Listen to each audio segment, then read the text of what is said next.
Good evening, gladiators. We who are about to play salute you.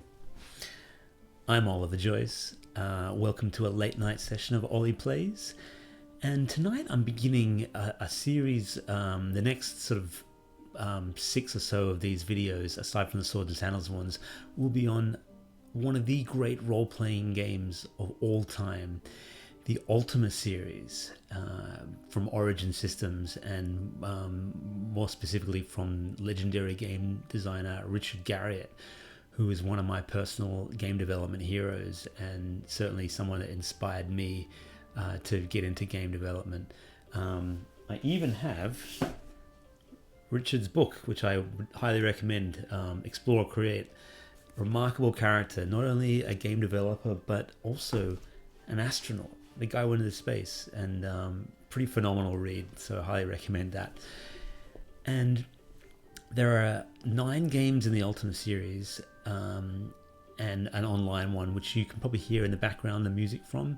I just whipped that up from YouTube, and I thought it'd be a nice bit of background music to accompany the series. But tonight I'm going to start right back at the beginning, back to the year 1979. So this game is pretty much as old as I am. This game is called Akalabeth. It's a hard one to pronounce, but essentially it's Richard Garriott's first commercial game.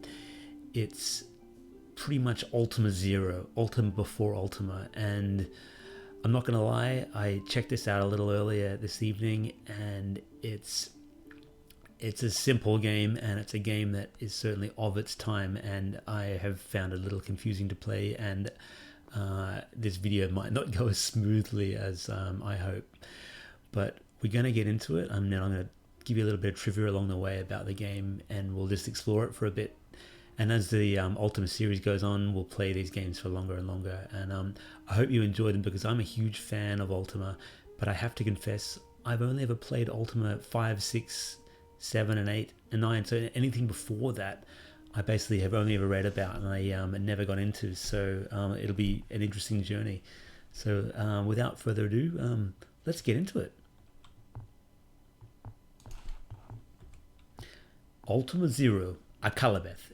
This is a version from the Ultimate Collection, which I bought some years ago, and originally it wasn't called Akalabeth. It wasn't called Ultima Zero. It was just called Akalabeth World of Doom. Now this game, Richard Garriott actually made as a summer project. When he was in uni, I think, learning computing. Correct me if I'm wrong, all the experts out there, but he was working at a computer game shop, and a computer hardware shop called Computerland, and he was programming a Dungeons and Dragons adventure, and he had made 28 of them, and each one a little bit more expansive and a little bit more detailed than the last. And eventually he thought, right, this is good enough, I'm going to rename this game as Akalabeth. And the guy that was his boss at the shop said, hey, you should sell this. And so he thought, why not? So he put the game in a series of Ziploc bags, which, little plastic bags with photocopied instruction manuals, and then they sold them at the shop, which is kind of cool, right? So he only sold apparently 9 or 10 copies of the very first of this game, but as luck would have it, one of those copies went to a company called California Pacific, who liked the game enough that said to Richard, we can publish you. And from there history was made, because he went on to make the Ultima series, which is one of the great role-playing game series of all time.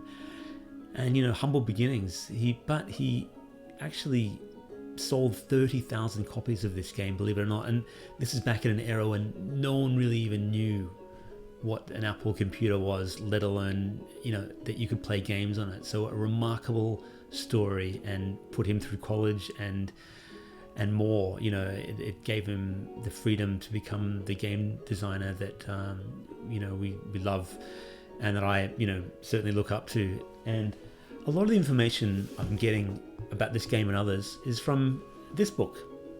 It's called the Official Book of Ultima, and I gotta confess it's not a great read as far as the way it's written is a little bit flowery and a little bit gushing, but the information in there is pretty cool about all the Ultima games, so if you can track it down on eBay, it's worth a read if you're a fan of Ultima.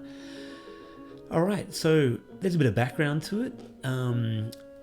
Let's get into Akalabeth. So this is very much a text game with some, for the era, high definition graphics, but we're going to look at the introduction first. Many, many years ago, the Dark Lord Mundane, Archfor British, traversed the lands of Akalabeth, spreading evil and death as he passed. By the time Mundane was driven from the land by British, bearer of the white light, he had done much damage unto the lands. 'Tis thy duty to help rid Akalabeth of the foul beasts which infest it, while trying to stay alive. I'm guessing that's Lord British, who is the host of the game and appears in all the Ultima series. Lord British, of course, being Richard Garrett's alter ego.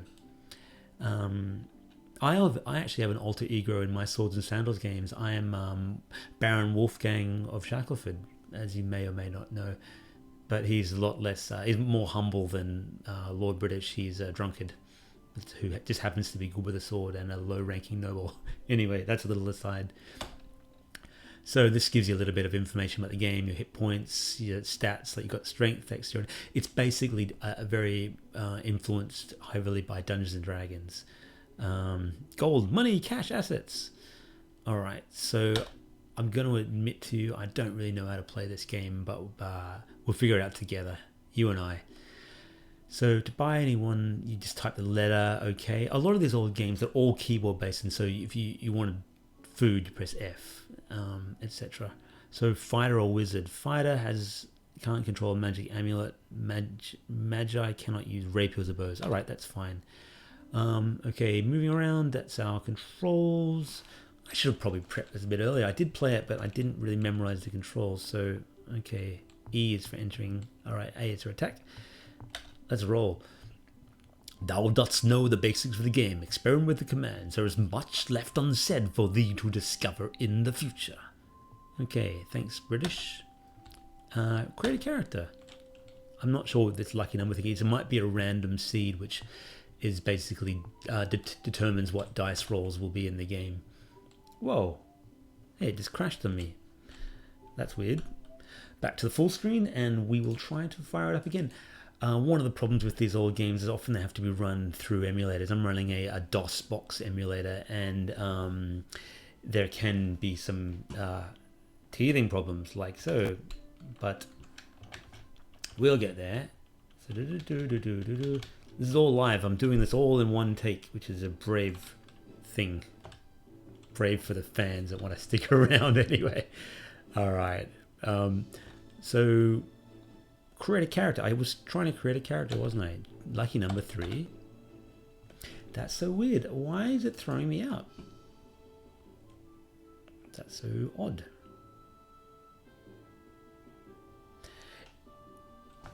So that's running. Now I feel like what those early television pioneers must have felt like, you know, when they're trying to do it all live and like, oh no, something's gone wrong, the set's broken. I'll try one more time to create a character. Lucky number 2. Madness. The music's quite daunting. Now, back in the old days when you were playing DOS games, there was a lot of mucking around like this. Just to get the games to work, you had to muck around with the memory, and certainly Ultima games had a lot of jigging needed to even be able to play them, because they really did tax the hardware. Should we try and just journey onward with a different lucky number? Okay, cool. Level of play 1. Are we happy with those qualities? Sure. Yeah, why not? We're not... Yeah. Fighter. Alright, now we're cooking. So, welcome to the adventure shop. Which items shalt thou buy? We need some food, because every time you move in this game, you are using food, and that's brutal. So we want a rapier, which is a sword. And do we want a shield? Can we afford it? We can afford a shield. You can notice the UI in this game and the games back here, you know, they are of their time. The feedback is minimal at best. There's some color, but you're not often that sure of what you're supposed to do. I mean, if to make this a bit more user friendly, he could have had the capital F as a different color letter or something like that. And I think it's one of those things that we take for granted these days. But back in these early days, it really was a mission to get these things, to learn how to play these games. What? They don't have a shield. All right, there we go. Okay, so we now have a shield, a rapier, and some food. We'll press Q to quit, which is not the button I would use. I would say exit shop E or something, but let's hope it doesn't quit the game. All right, now we're in the town. So this is a fairly, you know, rudimentary map of a town, but back in the day, to actually draw these vector graphics on the screen was quite an achievement, believe it or not. So that's the town. Now, every time we move, we're using some food, so we have to be a little careful. We're moving west through the mountains, and I'm sure I can enter a dungeon or something. That might be, what's that? Oh no, that's my, oh, that's a shop. Okay, so we want to try and, that's the mountains. It's amazing what your mind can do. And back in the day, people that played this, you know, had in their head this fantastic Tolkien style adventure, and you know, these crude vector lines became towering mountains, and the dungeons, you know, were dark and mysterious, even though this is just a little X on a map. And I think there's something kind of cool about that. So I think we'll enter the dungeon. There's a ladder, and this is pretty cool, you know, as far as the fact that you got 3D graphics in 1979 and that you can move around. Oh, there's a skeleton. Do we want to attack him? Sure. A for attack. Attack which weapon? Rapier. You missed. You're attacked by a skeleton. Okay, attack again. Rapier. Thou hast killed a skeleton. We receive 2 pieces of 8. Pieces of 8, of course, are gold, but it's like pirate gold. And I believe Ultima does make a lot of references to pieces of 8. And there are certain missions in later Ultima games where you can track down pieces of 8. Let's go through this door. So every moment our food is going down, is it? Or not? Yeah, it is. Yeah, okay.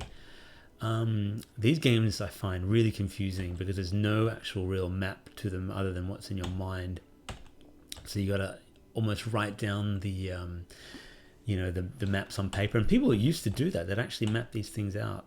Forward. Is that where we came in? Oh, okay. That's a dungeon. Are there other dungeons? Shall I explore further? Or was that the dungeon? Curious.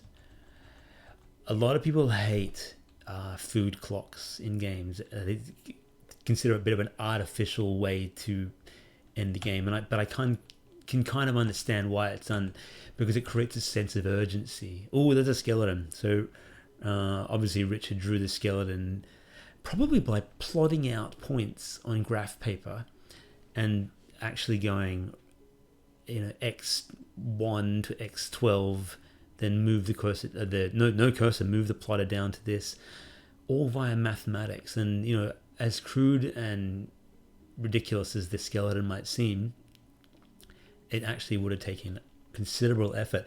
And I don't think that this game was using punch cards, but it may have well been, because I remember reading something about his early work on the terminals at their local computer. You actually had to use punch cards. So literally little bits of card with holes in them that you would feed into the computer one at a time to get your program to run. And if you got the order wrong, or if you dropped them, you'd have to start all over again. And it was a true challenge. So, you know, we truly stand on the shoulders of giants. When you look at a game like The Witcher or something and how far we've come, we must never forget, you know, these early pioneers and what they actually, you know, got to achieve. Anyway, enough chat. Let's kill a skeleton, right? Attack. Bam, slammed him. Sadly, I think our downfall will be food, and it's a little weird that they're not offering me food in the dungeon. Whoa, so we've obviously dropped down a level because it's blue now. Attacked by a thief. Where is this thief? A giant rat. So there's a thief on one side and... Alright, attack the rat with my rapier. A thief stole something from us. I don't know what it was because it's too quick. Thieves. Alright, I'll attack the rat again. So we're obviously, the fight is pretty strong. And we killed it, so it's a thief and a rat. I'm a little confused because, whoa. Right, so we obviously died and the game threw us out, and that probably wasn't an intended side effect, but the game crashed on my machine. But I'm quite confident that I've probably seen enough of what Akalabeth has to offer, and I know what kind of game it is. It's a dungeon crawler. It's very much inspired by the original adventure games, like Colossal Cave and Adventure and so on. And I can see how it would have inspired Ultimas after it, because I know the first 3 Ultimas had that sort of 3D dungeon thing. Personally, I'm not a fan of 3D dungeons just because it's so easy to get lost, but I can see those that like them because of the immersive quality of them. So humble beginnings Akalabeth had. Humble beginnings indeed, but it's the first step in a pretty amazing journey. That's it for tonight. Please stick with me throughout the Ultima series. I will be getting back to the other classic games that I love, other role-playing games, other arcade games, and of course other Sword and Sandals games. But the next bunch of videos will be covering Ultima 1 through probably up to Pagan, which is a classic era game. And I'll be sharing with you little tidbits of information and trivia. For those who are interested in Ultima, you can actually tweet Richard Garriott, and he often responds, and I've tweeted him a couple of times and had a quick chat to him, and that was a little surreal for me, and it's quite cool. Even though he does it for almost everyone, he's a very forthright and open guy who happy to chat to his fans and loves to chat to his fans, and it's something that I've tried to emulate with my own fans in the Swords and Sandals series. I've tried to continue that sort of approachable nature, and I think it's important to try and connect with fans and never lose sight of they are what make you, allow you to the freedom to make games and so on. And you know, that may not last forever, but it's truly a privilege. The other shout out I would like to give to is the Ultima Dragons internet chapter, who are a great bunch of guys and girls who run a big Facebook page, and every day they do Ultima trivia and Ultima related events and stories and nostalgia stuff. So if you're a fan of the series, it's really worth going on and becoming a member of the Ultima Dragons, and you become an Ultima Dragon yourself. You get a nickname. I am Whiskey Barrel Dragon. I don't comment on the page a lot, but I do lurk there, and I do like to look at stuff and see what they talk about. Often figures from Ultima's past will pop up there, like people like the guy that played YOLO, or the guy that Dr. Cat, the musician, and so on. And it's run by a wonderful person called Cran Galera, who really is a very welcoming and knowledgeable fan of Ultimas. And yeah, that's about it for tonight. If you enjoyed this video, please consider liking and subscribing, and let me know in your feedback what you think of, firstly, this game, and what you think of Ultima in general. You can hear in the background, maybe not so loudly, but the music we're hearing, actually probably can't hear, it's probably too low, but I can hear stones in the background. If I turn that up, maybe you'll be able to hear it. That's the classic Ultima theme, and a nice way to end this video. Next up, we'll be tackling Ultima 1. And I've never played it, and I'm looking forward to it. Until then, bye for now.